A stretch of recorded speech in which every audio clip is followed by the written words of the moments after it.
क्या लिटरली 100 करोड़ की valuation justifiable थी? ये हर इंडस्ट्री का एक गुंडा होता है और इस इंडस्ट्री का गुंडा मैं हूँ, Adil Qadri. 4% EBITDA negative brand क्या सच में 10,000 करोड़ फ्रैग्रेंस इंडस्ट्री को डिसरप्ट करके इस फ्रैग्रेंस मार्केट का गुंडा बन पाएगी? ऐसे मार्केट में जहां ब्रांड्स जैसे कि विनी, HUL, ITC एक्सेट्रा एग्जिस्ट करती है, क्या आदिल कादरी वहां अपनी पहचान बनाकर एक ग्लोबल ब्रांड बना पाएंगे? मिस्टर आदिल की From skipping ads on YouTube to watching him on Shark Tank India. Literally ये फनी सा कमेंट पिच की वीडियो में कमेंट सेक्शन में दिखा तो सोचा आप तक पहुंचा दूं। मिस्टर आदिल की पिच बहुत ही ज़बरदस्त थी। मात्र 2 से सवा 2 मिनट की प्रिसाइज पिच में ऐसा क्या था जिसने उन्हें स्टैंड आउट करवाया?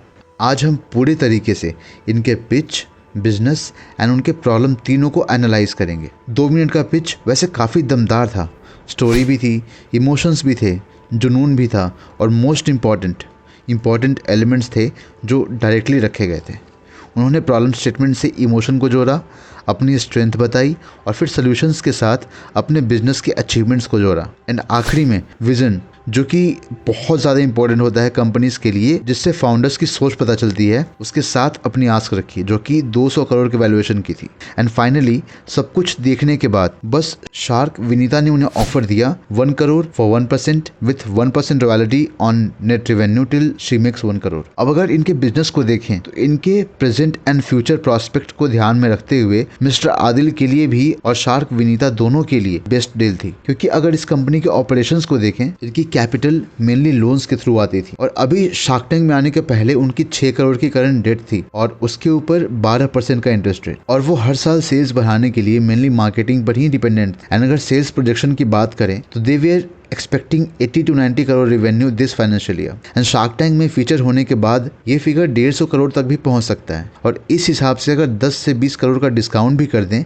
120 से 130 करोड़ की नेट रेवेन्यू बन जाती है एंड 1% की रॉयल्टी से अप्रॉक्स 1 साल के अंदर ही विनीता का पैसा रिकवर हो जाएगा एंड साथ में कंपनी में 1% की इक्विटी भी मिलेगी और वैल्यूएशन उस समय और ज़्यादा हो जाएगा और मिस्टर आदिल को बिना लोन के पैसा और साथ में brand recognition, marketing and mentorship भी मिल जाएगी। So talking about the deal, it was win win situation for both the parties. अब थोड़ा इनके बिजनेस को भी देख लेते हैं कि क्या ये 10,000 करोड़ के फ्रैग्रेंस मार्केट को डिसरप्ट कर पाएंगे या नहीं, और क्या विदेश में वो बाकी ब्रांड्स के बीच में जगह बना पाएंगे। 10,000 करोड़ का एस्टिमेटेड मार्केट है इंडिया का फ्रैग्रेंस का, जिसमें डियो और बाकी सारे फ्रैग्रेंस टाइप्स इंक्लूडेड हैं और ये 15% के CAGR से हर साल बढ़ रही है।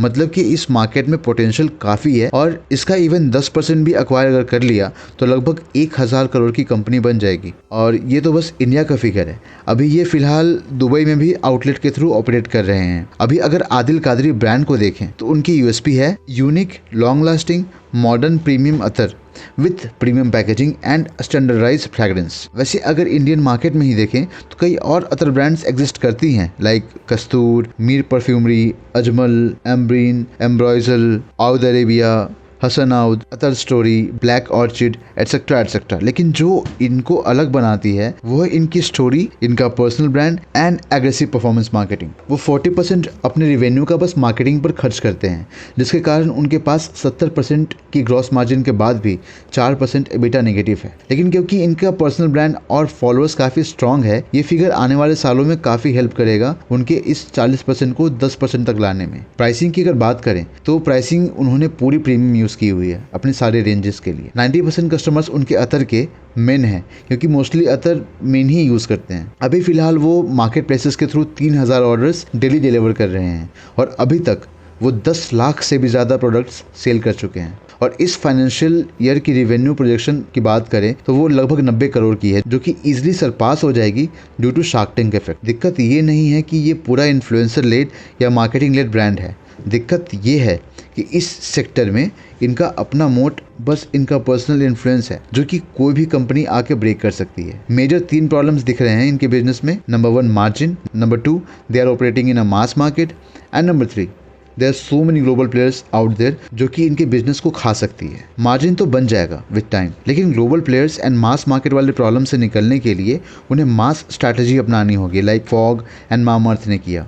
अतर की मार्केट एक समय के बाद सैचुरेट हो जाएगी। लेकिन अगर अतर वाला तड़का परफ्यूम में डाल दिया जाए और साथ में other fragrances category like deodorant में एक्सपेंशन किया जाए तो उन्हें बहुत फ़ायदा मिल सकता है। इसके साथ आदिल कादरी ब्रांड को अम्ब्रेला ब्रांड बनाकर अलग अलग नए ब्रांड नेम्स नए रेंजेस के लिए लॉन्च किया जाए, लाइक HUL करती है अपने प्रोडक्ट्स के साथ। इतना करने से ये पर्सनल ब्रांड वाली डिपेंडेंसी भी खत्म हो जाएगी। ये मार्केट ऐसा है कि ब्रांड बनने पर पैसों की बारिश हो जाएगी और मुझे पर्सनली लगता है कि इस ब्रांड में उतनी पोटेंशियल है कि ये बड़े प्लेयर्स को मात दे सकती है। If I was an investor I would have personally invested in this brand. इस मार्केट की यही खासियत है कि हम और आप जैसे लोग भी ऐसे ब्रांड्स इजीली बना सकते हैं and with right marketing strategy हम रूल भी कर सकते हैं और यही दिक्कत है इस सेक्टर की। बाकी आज की ये एनालिसिस यहीं पर ख़त्म होती है। आपको ये वीडियो कैसी लगी कमेंट बॉक्स में कमेंट करके हमें ज़रूर बताएं। अब see you in the next video.